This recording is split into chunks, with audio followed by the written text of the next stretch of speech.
como que é o cronograma? A gente não vai fazer um estudo sobre o Apocalipse, nós vamos falar sobre as 7 igrejas. E é interessante, porque há um ano atrás, nós começamos a escola bíblica falando de escatologia. E eu falei de escatologia, não só de Apocalipse, mas falei no Antigo Testamento, falei do sermão de Jesus sobre Apocalipse, falei o que Paulo disse de Apocalipse em 4 aulas. Olhando para trás, eu falei assim, gente, foi uma loucura, como é que eu fiz um negócio desse? Eu, olhando o mesmo material, dava para ter feito em 4 meses, sem acrescentar nada com o que eu fiz. Aí, olhando aqui, eu falei, tá, vamos mastigar um pouco mais esse assunto. Qual que é o cronograma aqui para esse nosso mês de maio? Hoje nós vamos ter a aula introdutória, vamos falar depois da igreja de Esmirna, Éfeso e Pérgamo. Não está aqui na sequência, a gente teve que reorganizar o calendário. A primeira igreja é Éfeso, mas a gente vai começar com a de Esmirna, mas não vai ter problema, nós vamos passar por todas as igrejas. Começando Apocalipse, queria que vocês abrissem aí Apocalipse capítulo 1. Vou ler alguns versículos aqui. Se não tiver com a Bíblia, pode acompanhar aqui no slide. Vai ser os versículos 4, 10, 11 e 19. João, às 7 igrejas da província da Ásia. A vocês, graça e paz da parte daquele que é, que era e que há de vir, dos 7 espíritos que estão diante do seu trono. No dia do Senhor, achei-me no espírito e ouvi por trás de mim uma forte voz, como de trombeta, que dizia: escreva no livro que você vê e envie a 7 igrejas, Éfeso, Esmirna, Pérgamo, Tiatira, Sardes, Filadélfia e Laodiceia. Escreva, pois, as coisas que você viu, tanto as presentes quanto as que estão por vir. Então, no livro de Apocalipse, a gente tem que entender que ele está falando das coisas que estavam acontecendo naquela época e das coisas que iriam acontecer no futuro. E esse é um dos desafios do livro de Apocalipse, que ele está falando de coisas que já estavam presentes e coisas que estavam no futuro. Quando a gente vai ver profecia, as profecias, muitas vezes, elas têm um duplo cumprimento. São 2 camadas. Ela tem um cumprimento imediato, mas ela tem um cumprimento profético. A gente via isso o tempo todo no Antigo Testamento. Algumas passagens que estavam falando do que estava acontecendo naquela época em Israel, mas que para frente anunciava a obra de Jesus. Então as profecias, elas têm essa característica, né? Que elas falam de um futuro próximo e de um futuro distante. E muitas vezes você não consegue discernir isso numa primeira leitura. Tanto que os apóstolos, quando você vai ver os evangelhos, eles tiveram revelações, entendimentos sobre profecias do Antigo Testamento que os judeus não tinham. E eles viram o que estava acontecendo em Cristo. Mas eles achavam que tinha acontecido só no Antigo Testamento, mas não. Estava acontecendo aconteceu no Antigo Testamento e também se cumpriu em Cristo. E aqui manda enviar as cartas às 7 igrejas que ficavam na Ásia. E essas igrejas ficavam nessas cidades. Quando a gente está falando de igreja, a gente tem que entender que é uma comunidade de cristãos. Aqui foi no 1º século que isso aqui aconteceu. Então não existia placa de igreja, que nem hoje a gente tem Lagoinha, Presbiteriana, Assembleia de Deus e tantas outras, não tinha placa de igreja. Então a igreja é onde um grupo de cristãos se reunia. É uma comunidade de crentes. Então é isso quando está falando de igreja. Então era a igreja que se reunia nessas cidades. E as igrejas se reuniam em casas. Não existia essa estrutura que nem a gente tem hoje aqui, que a gente chama de templo, eram em casas, até porque a igreja passou por muitas perseguições. Então você não ia colocar um prédio para ficar mais fácil para quem está te perseguindo te achar. Então as reuniões eram em casas e muitas vezes revezavam as casas. Tinha algumas que eram fixas e outras que se revezavam. E o contexto da igreja mudava dependendo da cidade. Por exemplo, a igreja que se reunia em Jerusalém tinha um contexto totalmente diferente das igrejas que se reuniam no restante da Judéia e depois quando se expandiu para a Ásia. Porque lá em Jerusalém, o público-alvo era judeus. Então eles estavam pregando, a maior parte do tempo para judeus, e os judeus se convertiam e se tornavam cristãos. Nos outros cantos não, eram pagãos. Tinham judeus naquelas cidades, mas as pessoas que começaram a se converter eram pessoas que nunca tinham ouvido falar de Moisés, não conheciam Abraão, não sabiam nada de nada da Bíblia. E estavam conhecendo Jesus, estavam nascendo de novo, tendo essa experiência. Hoje, essas igrejas, essas cidades, ficam na Turquia. Naquela época, a Turquia não existia como um país, né? Então, por isso que chama de Ásia Menor. E na ilha de Patmos foi onde João teve essa revelação. Ele estava aqui na ilha de Patmos, foi quando ele teve toda essa visão do livro de Apocalipse. E falou, envia para essas igrejas. E é bem próximo, você está vendo que Patmos é bem próximo de Éfeso. Éfeso era uma das cidades mais importantes do Império Romano, naquela época. Era uma grande cidade. E até hoje o sítio arqueológico de Éfeso é dos mais bem preservados do mundo. Então você vê que as cidades são bem próximas umas da outra, né? Então essas cidades existem até hoje. Inclusive, quem quer ir lá para a Turquia para conhecer essas cidades? Deixa eu ver aqui. A gente pode marcar, vamos ver se a gente faz uma excursão mais para frente. Eu e a pastora Natália, a gente teve a oportunidade de estar lá, há uns 6 anos atrás, e, assim, é uma experiência maravilhosa, entender como que a igreja se expandiu num contexto tão diferente de Jerusalém. E vamos falar especificamente aqui do livro de Apocalipse. Como é que é a estrutura desse livro? Primeiro, ele é do grupo apocalíptico.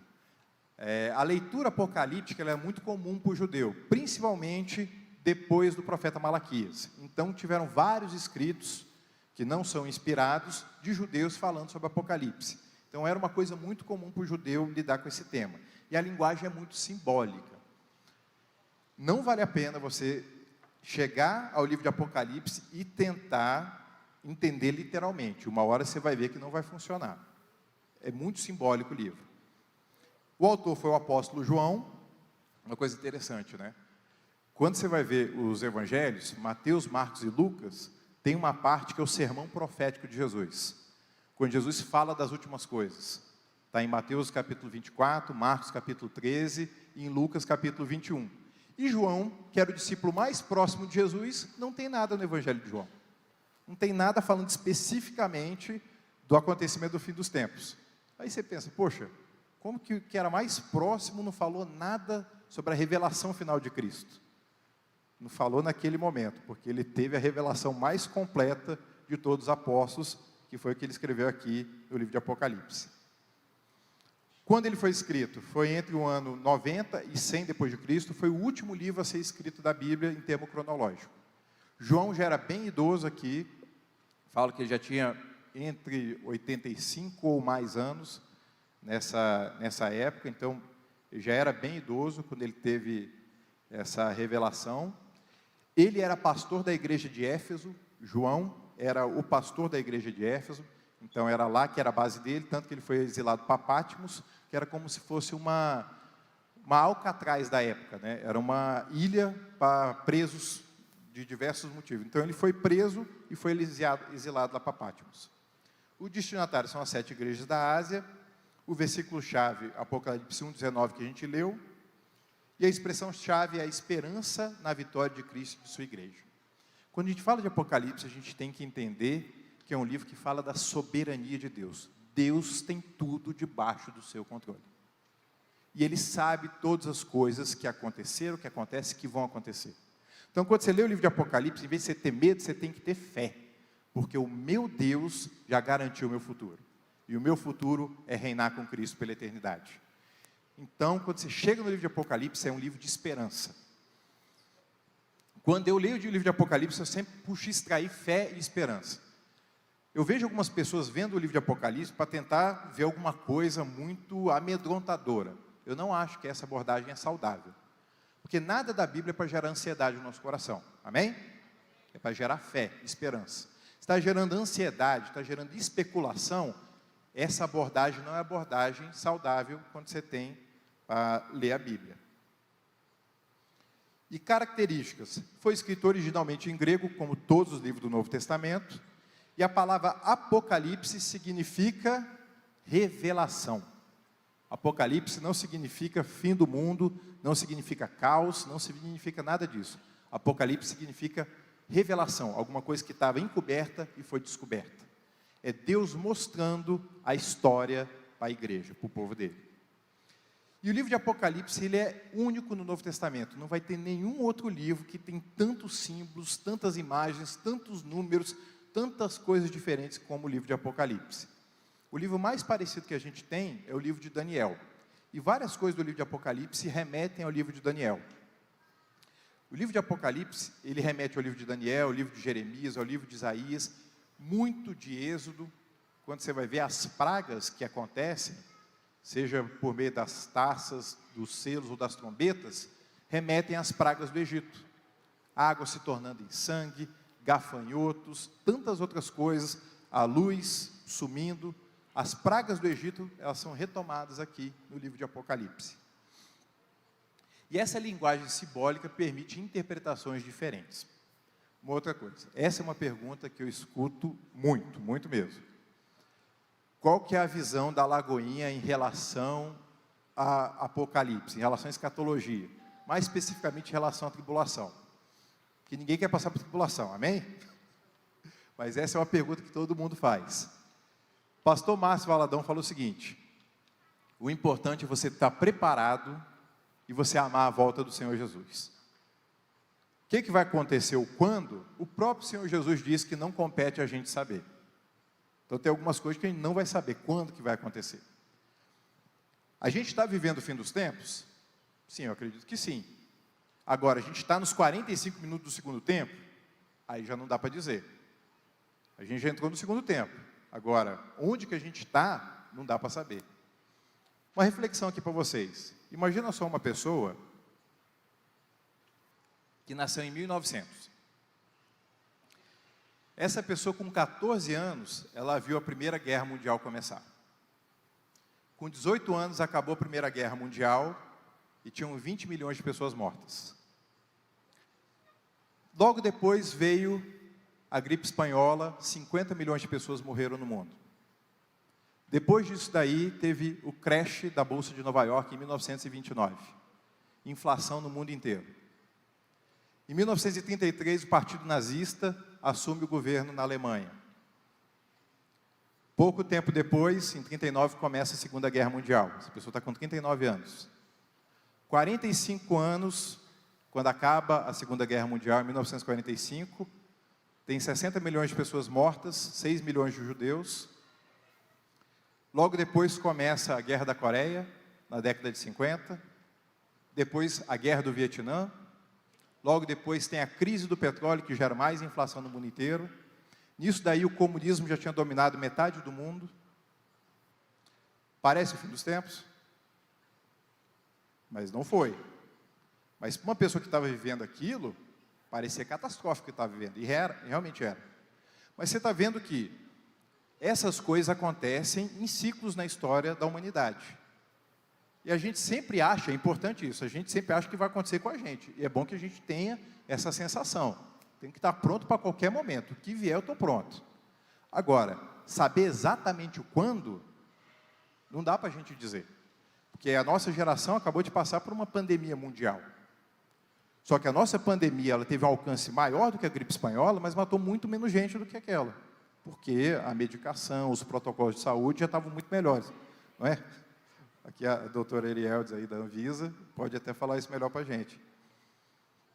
Então é importante a gente entender que as coisas estão se cumprindo desde que Jesus foi levado aos céus, vão continuar se cumprindo e uma hora vai chegar. Agora, quando vai ser exatamente, a gente não sabe.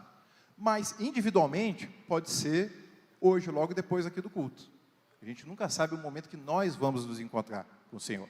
Então, nós temos que estar prontos para encontrar com o Senhor a todo tempo, porque uma hora a gente vai acertar. Amém? E essa linguagem simbólica permite essas muitas interpretações, e essas interpretações não devem ser consideradas como heresias ou como uma coisa que nos separa de outros cristãos. Tem espaço para as pessoas pensarem diferentes, até porque é uma linguagem que não é simples de entender. Então, tem a visão, vou falar rapidamente aqui, né? Tem a visão escatológica amilenista, que entende que não vai ter um milênio final, que nós já estamos vivendo no milênio. Tem uma visão pré-milenista, que entende que Jesus vai voltar antes do milênio e vai inaugurar o milênio. Dentro dessa pré-milenista, tem gente que acha que ainda tem um período de tribulação, que Jesus vai voltar. Quer dizer, a igreja vai se encontrar com o Senhor antes da tribulação, aí vai ter um período de grande tribulação e Jesus vai voltar depois dessa grande tribulação. Tem os que acreditam que no meio dessa tribulação vai acontecer o arrebatamento, Tem outros que acham que o arrebatamento vai acontecer depois da tribulação, mas isso daí não é uma coisa que deve gerar uma barreira com outros irmãos, porque não é um ponto central da nossa fé. O que é central da nossa fé? A gente vai falar aqui. O propósito principal do livro é revelar Jesus Cristo como eterno Rei dos Reis. Isso que é o principal. Como que Apocalipse se organiza? Tem os capítulos de 1 a 3 que falam das 7 igrejas da Ásia Menor. Tem os capítulos 4 a 7 que falam dos 7 selos. Depois, do 8 a 11, das 7 trombetas. 12 a 14, Cristo e o dragão perseguidor. Capítulo 15 e 16, as 7 taças. 17 a 19, a queda da Babilônia. E 20 e 22, o milênio e o juízo final. E no meio do caminho aí, entre esses capítulos, tem alguns interlúdios, tem algumas histórias paralelas, né, que são contadas. O livro de Apocalipse, ele tem vários personagens. Você vai ver a besta, tem 2 bestas. Você vai ver falar do dragão. Você vai ver falar da grande prostituta. Você vai ver falar de várias cidades. Você vai ver falando da Babilônia. Você vai ver falando de Roma. Então, tem vários personagens, vários números e vários símbolos. Mas tem um número que é o mais especial de todos em Apocalipse. É o número 7. Olha só quantos 7 tem em Apocalipse. Fala das 7 igrejas, dos 7 Espíritos de Deus, dos 7 candelabros de ouro, das 7 estrelas, 7 lâmpadas, 7 selos, 7 chifres, 7 olhos, 7 anjos, 7 trombetas, 7 trovões, 7.000 em Apocalipse 11, 7 cabeças, 7 coroas, 7 pragas, 7 taças, 7 montanhas, 7 reis, e ainda tem 7 bem-aventuranças no livro de Apocalipse. Então tem muito 7. Por que essa fixação com o número 7? O número 7 é um número muito especial na Bíblia, que ele fala de completude. Ele fala de algo completo, algo perfeito. Perfeito na Bíblia, enquanto a palavra perfeito na Bíblia, no Novo Testamento, está falando de algo completo, algo pleno. A criação foi feita em 7 dias. Tem as 7 características do Espírito de Deus, que em Apocalipse às vezes é traduzido como 7 Espíritos de Deus, que na verdade são características, né? É o Espírito de sabedoria, o Espírito de conhecimento, o Espírito de poder, o Espírito do temor do Senhor. Está lá em Isaías no capítulo 11. 7. Quantas vezes você tem que perdoar o irmão que pecar contra você? Até 7 vezes, 70 vezes 7. Ou seja, um ciclo completo. Então, o número 7 é um número muito importante em toda a Bíblia. Em Apocalipse, um pouquinho mais do que todos os outros. Então, você vai ver esse número bastante quando você for ler Apocalipse.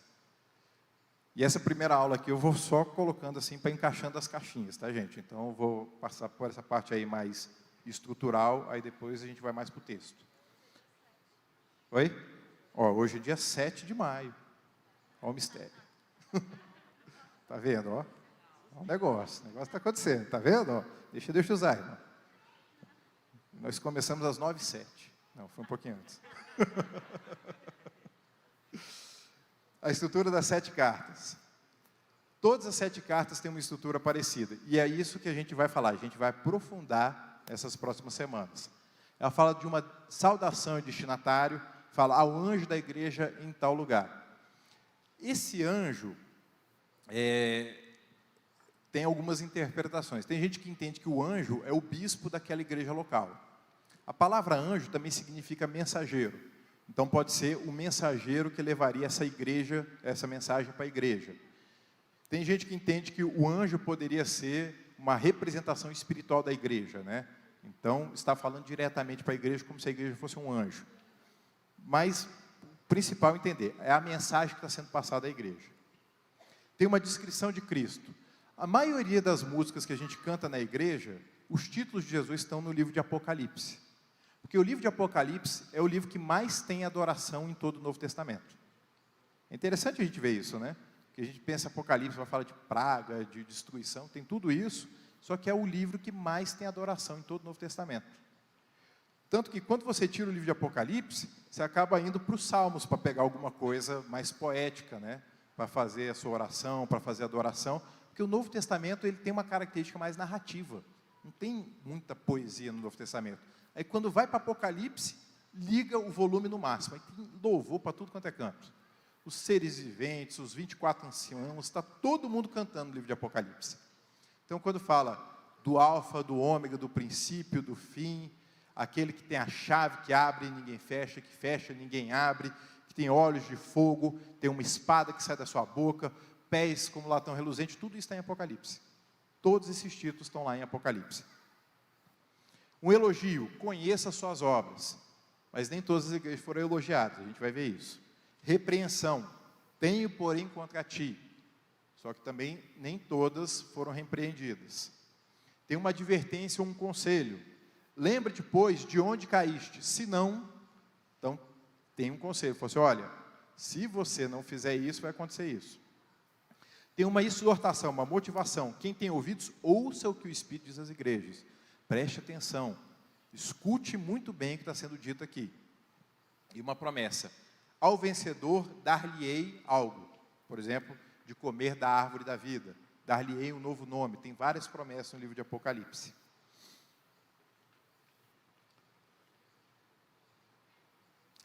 Falando mais especificamente sobre as interpretações de Apocalipse. Por que as pessoas leem, como que as pessoas leem o Apocalipse de formas diferentes?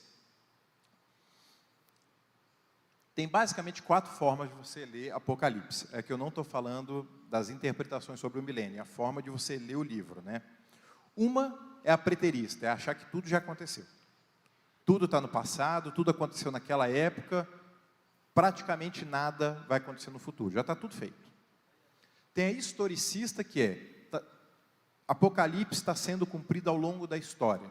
Então tem coisas que representam uma era, tem coisas que representam outra era, e por aí vai. Tem a idealista. A idealista fala o seguinte, olha, tem nada a ver, na verdade você tem que entender o espírito da coisa. É a luta do bem contra o mal e que o bem vai vencer no final. Basicamente a idealista entende que praticamente tudo em Apocalipse é simbólico. Então você não tem que entender a fundo nada literal. Com certeza é uma leitura que tem muitos símbolos, agora é tudo simbólico? Tem pessoas que entendem que é. E tem a futurista que entende que basicamente tudo em Apocalipse vai acontecer no futuro. Essa talvez seja a mais famosa que a gente tem hoje em dia. Que a pessoa lê Apocalipse e fica pensando que está acontecendo agora e vai acontecer tudo no futuro. Tem diversas abordagens aqui, Apocalipse. Qual que está certa e qual que está errada? Então, como eu já falei, tem muita gente boa que defende cada uma delas. Então, o que você tem é ver qual que, às vezes, se comunica melhor contigo. Você bate o olho e faz, isso aqui faz sentido para mim. Isso aqui, beleza. Com certeza, Apocalipse está falando de uma batalha do bem contra o mal. Sem dúvida alguma. Isso deixa bem claro. Que não existe espaço para cinza. Ou é preto ou é branco.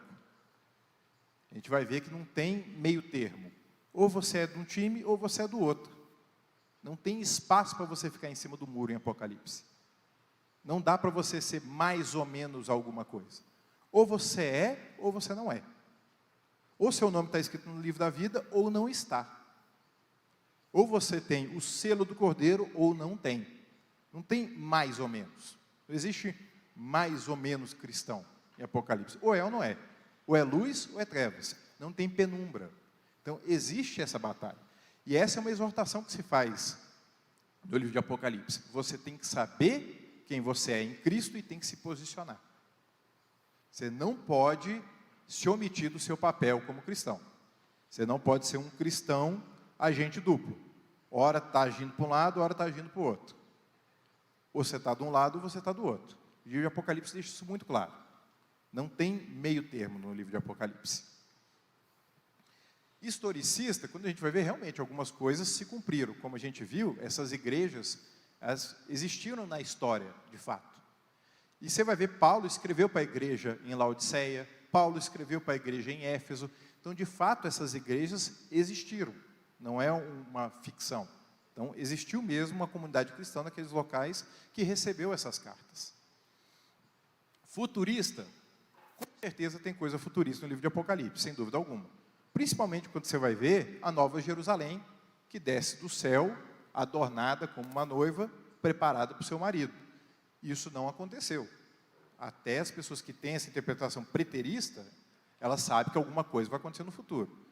Então, essas visões, de uma certa forma, elas têm alguns pontos que se tocam. Elas não são totalmente separadas umas das outras. Tem alguns pontos de convergência. E falando da convergência, vamos para o que é mais importante. O que eu tenho que concordar no livro de Apocalipse? Então, tem os pontos de consenso. 1, Jesus Cristo vai voltar para reinar. Amém? Pronto. Tem que acreditar nisso. Isso é muito claro. Jesus falou, Paulo falou, João falou, Isaías falou, Daniel falou. Está muito claro na Bíblia. Então, de Gênesis a Apocalipse está muito claro. Vai ter um governo definitivo do Senhor aqui na terra. É o governo que o Messias dos judeus vai inaugurar. E já aguardavam esse Messias na época do Novo Testamento. Ele veio para os seus, mas os seus não o reconheceram. Eles não conseguiram discernir que tinham duas fases também da vinda de Jesus. Ele viria primeiro como servo sofredor e depois como rei triunfante. Eles não conseguiram entender isso. Mas a todos aqueles que entenderam e discerniram isso e creram no seu nome, foi-lhes dado o poder de serem feitos filhos de Deus. E a Bíblia fala o seguinte, que aquele que sofre com Cristo, com ele também vai reinar. Então, se você nega-se a si mesmo, você toma a sua cruz e segue Jesus, você também vai reinar com ele. Essa é uma promessa, isso aí está muito claro. Os mortos irão ressuscitar. Ressurreição dos mortos, Apocalipse fala disso, o livro de Daniel fala, João fala, Mateus. A ressurreição dos mortos é uma realidade para a igreja. No livro de Hebreus, fala das doutrinas fundamentais do Evangelho. E uma delas é ressurreição dos mortos e juízo eterno. Todos os mortos vão ressuscitar. Todos os homens só têm uma oportunidade na vida. Você não nasce, morre e nasce de novo aqui.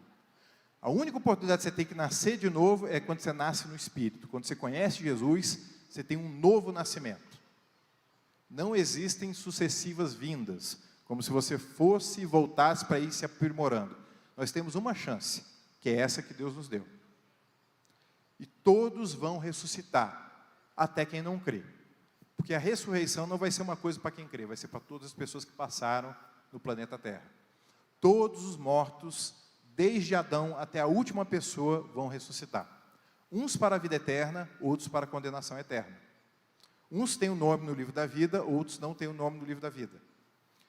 Qual que é o papel da igreja? Pregar o Evangelho, para que as pessoas creiam que Jesus Cristo é o Senhor. Que as pessoas tenham a ressurreição dos justos, e não a ressurreição da condenação. Todos os mortos vão ressuscitar. Isso aí vão ser duas ressurreições. Vai ter primeiro a ressurreição dos justos, e depois a ressurreição dos ímpios. Mas todo mundo vai ressuscitar. Quem crê, quem não crê, pouco importa. Não depende da fé. Muitas coisas de Apocalipse não dependem da fé da pessoa. Vai acontecer. A pessoa crendo ou não, obedecendo ou não, vai acontecer. Já está escrito. Agora, bem-aventurado é quem crê e cumpre as palavras do livro. Os crentes, os justificados em Cristo, vão ser salvos. A salvação é eterna. E os incrédulos vão ser condenados. E o mal vai ser eliminado para sempre. Satanás, o falso profeta, a besta vão ser lançados no abismo, vão ser lançados no lago de fogo e enxofre, e nunca mais vai haver mal no planeta Terra. E planeta Terra porque o céu vai descer para a terra, mas isso aí a gente vai falar mais para frente. E quais são os pontos de divergência? Isso aqui é onde dá briga, e a gente não deve brigar, amém? O servo do Senhor não deve ser dado a contendas, então a gente não deve brigar. Você pode até explicar, a pessoa entender, não concordou, amém, irmão, beleza e tudo, escuta, vai que você mude de opinião. Às vezes pode acontecer também, gente, não tem problema nisso aqui, tá? Ponto de divergência, cronologia dos eventos, o quando, que é o que todo mundo quer saber. Gente, todo mundo quer saber uma coisa que o próprio Jesus falou que nem ele sabia. Então imagina, gente, você não vai saber, não tenta adivinhar. E todo mundo que tenta adivinhar, gente, erra. Erra. Ao longo do tempo, deixa eu ver aqui. Quem aqui tem até 1 ano de convertido aqui? Só para eu ver, levanta a mão. Beleza, ótimo.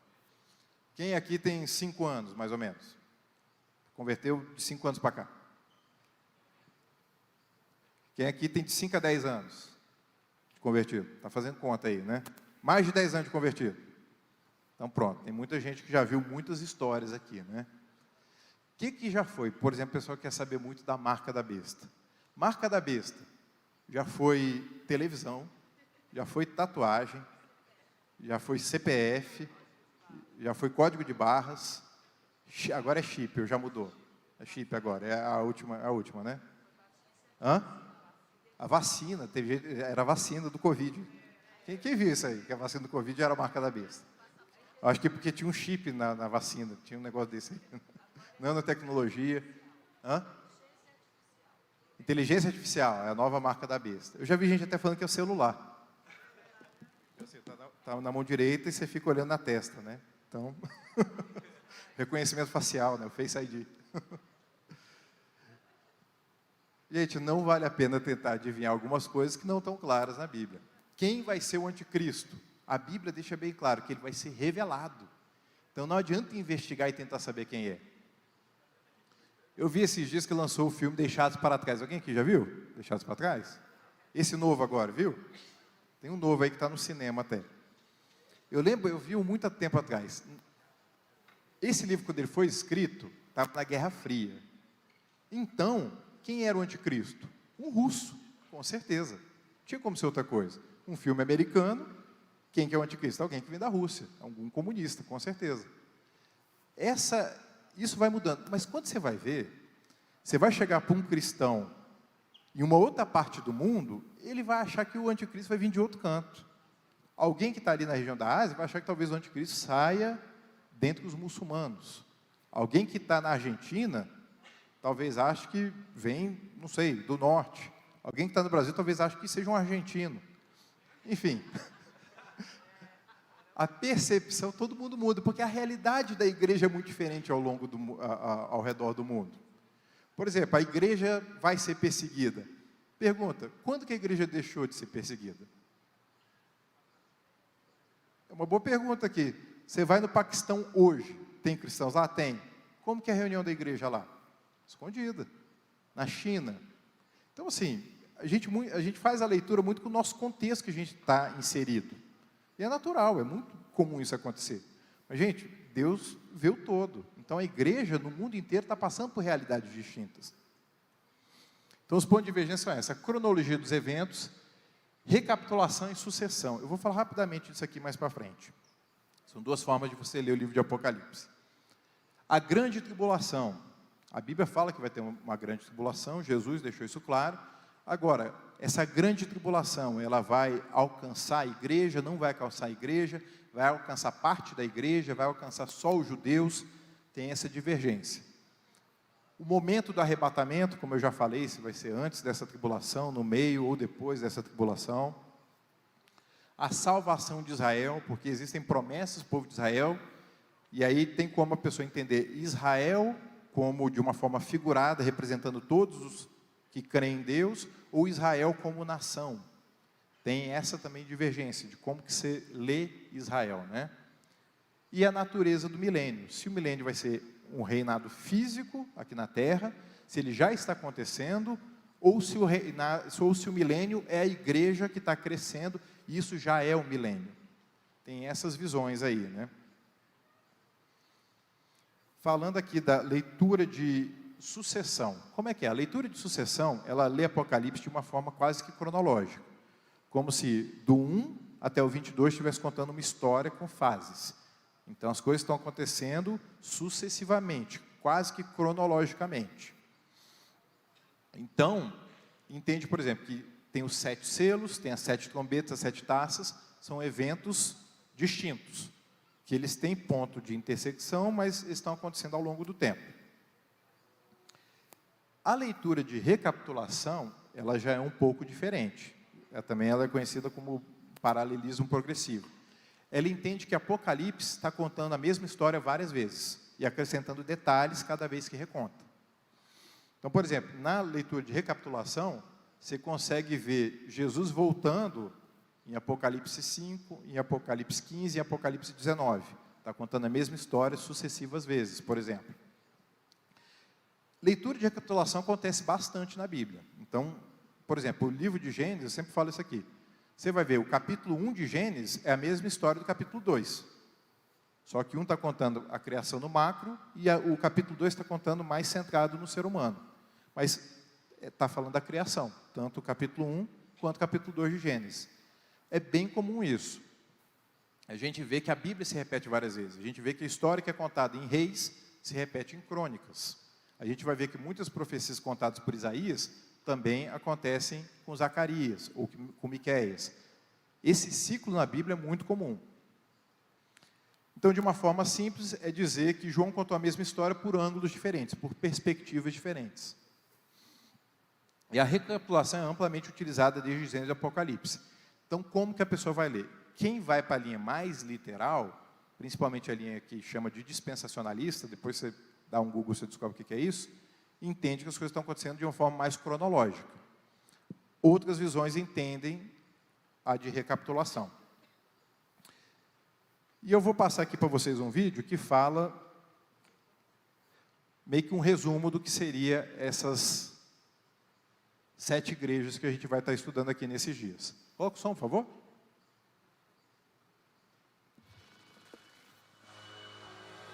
Para quem? Porque a gente aqui, vocês sabem que a gente fura a bolha, a gente não está falando só com cristão, não está falando com quem já foi numa igreja, e muita gente pode se sentir interessado no assunto. E quando a gente fala 7 igrejas, a gente não está falando de 7 igrejas tipo universal, não são igrejas atuais. O que são as 7 igrejas do Apocalipse que têm uma importância, né, na Escritura?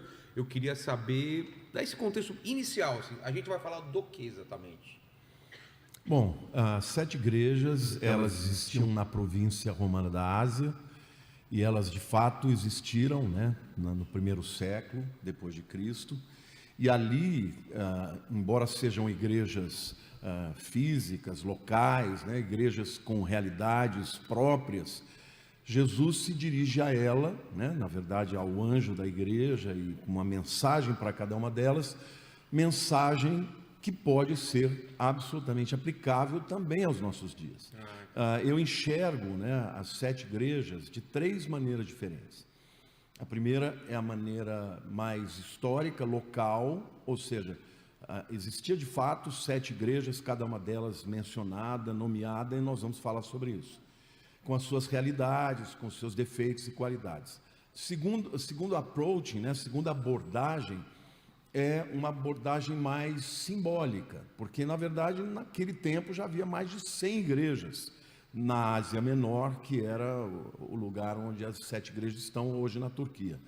Mas por que 7? Porque 7 nas Escrituras, e sobretudo em Apocalipse, é um número que fala de plenitude. Então, no Apocalipse você vê muitos 7, né? Você tem 7 igrejas, 7 anjos, 7 candelabros, tem muitos 7, porque o 7 é um número que representa a totalidade, a plenitude. Então, eu acredito que seja também uma mensagem de Cristo a toda a igreja, de todas as épocas, e também dos nossos dias.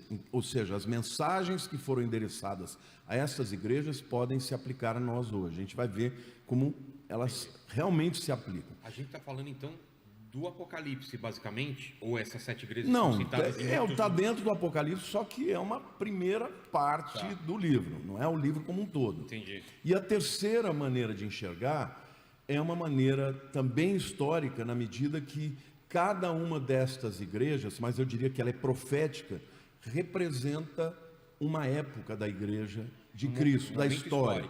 Ou seja, a primeira igreja, a igreja apostólica, a segunda igreja, a igreja perseguida, a terceira igreja, Pérgamo, a igreja que fez aliança com Constantino, ou seja, se institucionalizou. A quarta igreja, a igreja da Idade Média, a igreja católica já mais encorpada, com seus dogmas e tal. A quinta igreja é a igreja da Reforma, a sexta igreja é a igreja dos avivamentos, e depois a gente vai falar mais sobre isso. E a última igreja é a igreja dos... Já dando spoiler aí, né? O spoilerzinho. Mas Saião, como que a gente começa então, dando esse contexto histórico? Vamos entender o que acontece aqui, né? O Lamartine falou com propriedade aí da questão que você está falando da província romana da Ásia.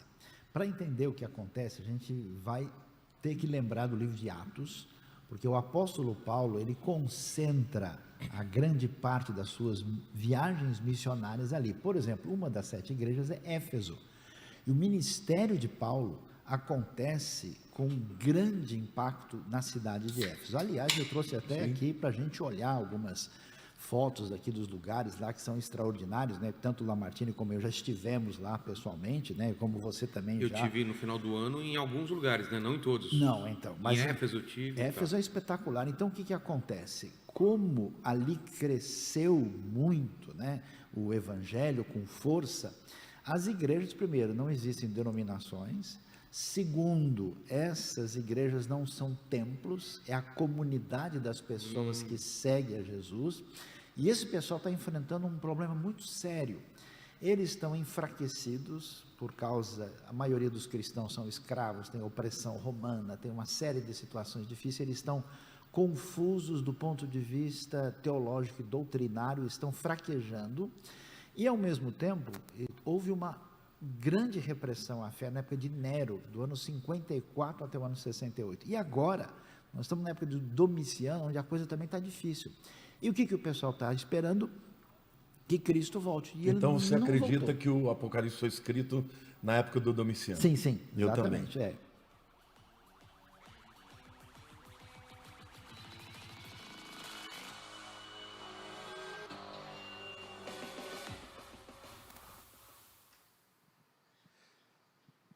Esse aí foi um podcast que teve esse ano mesmo, né? Que foi o pastor Lamartine Pozella e o Luiz Saião, lá no Inteligência Limitada. Alguém viu esse podcast? Muito bom, os dois conhecem muito a Bíblia. Tem visões um pouco diferentes em relação ao Apocalipse. Mas, gente, se você junta duas pessoas sobre Apocalipse, vai ter umas 5 opiniões diferentes, né? É muito difícil você ver duas pessoas pensando exatamente igual. Mas tem espaço para isso, né? Aquilo, no que não é essencial, a gente tem que ter respeito. Mas aí eles fizeram uma abordagem muito boa das 7 igrejas do Apocalipse, de como que ela tem aplicação para os nossos dias de hoje. E toda vez que a gente lê a Bíblia, é importante entender o contexto histórico, como que ela foi escrita, para quem foi escrita, e como que aquela mensagem pode significar algo para mim hoje. Porque a palavra de Deus, ela é viva e eficaz. Toda vez que você lê a palavra de Deus, Deus vai falar contigo. Se você está falando que Deus não está falando contigo, abra a sua Bíblia. Deus vai falar pela palavra dele. Deus fala de diversas maneiras. Agora, sempre a palavra de Deus vai ser um guia para as nossas vidas. Então a pessoa, não sei a direção de Deus. Ora e vai ler a sua Bíblia. Com certeza Deus vai falar contigo. Amém? E, já finalizando aqui, você viu que o Lamartine, ele falou das 3 formas de se ler. Tem também essa forma de entender as igrejas de Apocalipse como se fossem eras da igreja.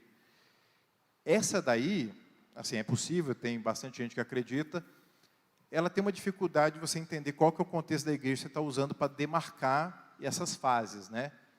Então, dá para você ter essa leitura também, agora com cautela, sem ser muito taxativo, que é exatamente isso. Até porque o texto do Apocalipse em si, ele não deixa transparecer isso de uma forma clara. Agora, não é uma coisa que é pecado a pessoa pensar dessa forma, né? Ixi, não está passando aqui. Está desligado, né? Fica mais difícil.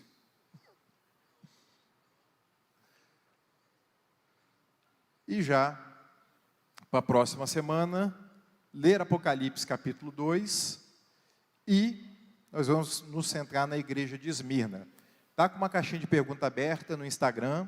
Se você ainda não está no nosso Instagram, EBD Lagoinha Brasília Capital. Pode fazer a sua pergunta, que a gente vai buscar responder da melhor forma possível. E amanhã a gente tem uma novidade aqui. Chamar a pastora Natália para passar esse recado em 42 segundos. Bem rápido. Justamente por causa dessa rapidez. Bom dia, igreja.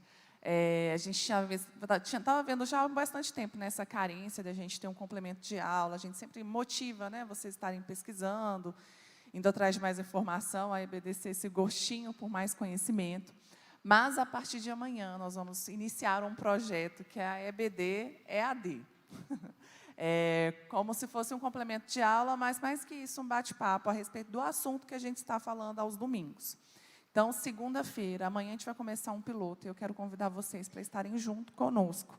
Vai ser online, eu vou divulgar o link só lá no nosso grupo da EBD. Quem não está no grupo da EBD, entra no Instagram, lá na bio vai ter o link para você entrar no grupo. Então, eu vou divulgar o link lá amanhã, provavelmente, às 8 horas, a gente vai fazer esse bate-papo ali. Então, vão ter professor, 2 convidados, e vocês vão poder participar enviando perguntas para serem debatidas ali no momento da discussão, tá bom? Discussão saudável, tá? Ninguém vai brigar.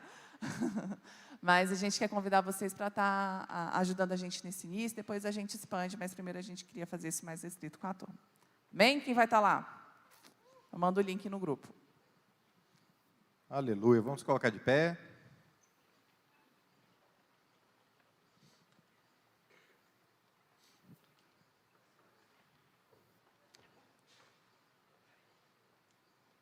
Leiam o livro do Apocalipse, peça discernimento para Deus e não fique inculcado se você não entender alguma coisa.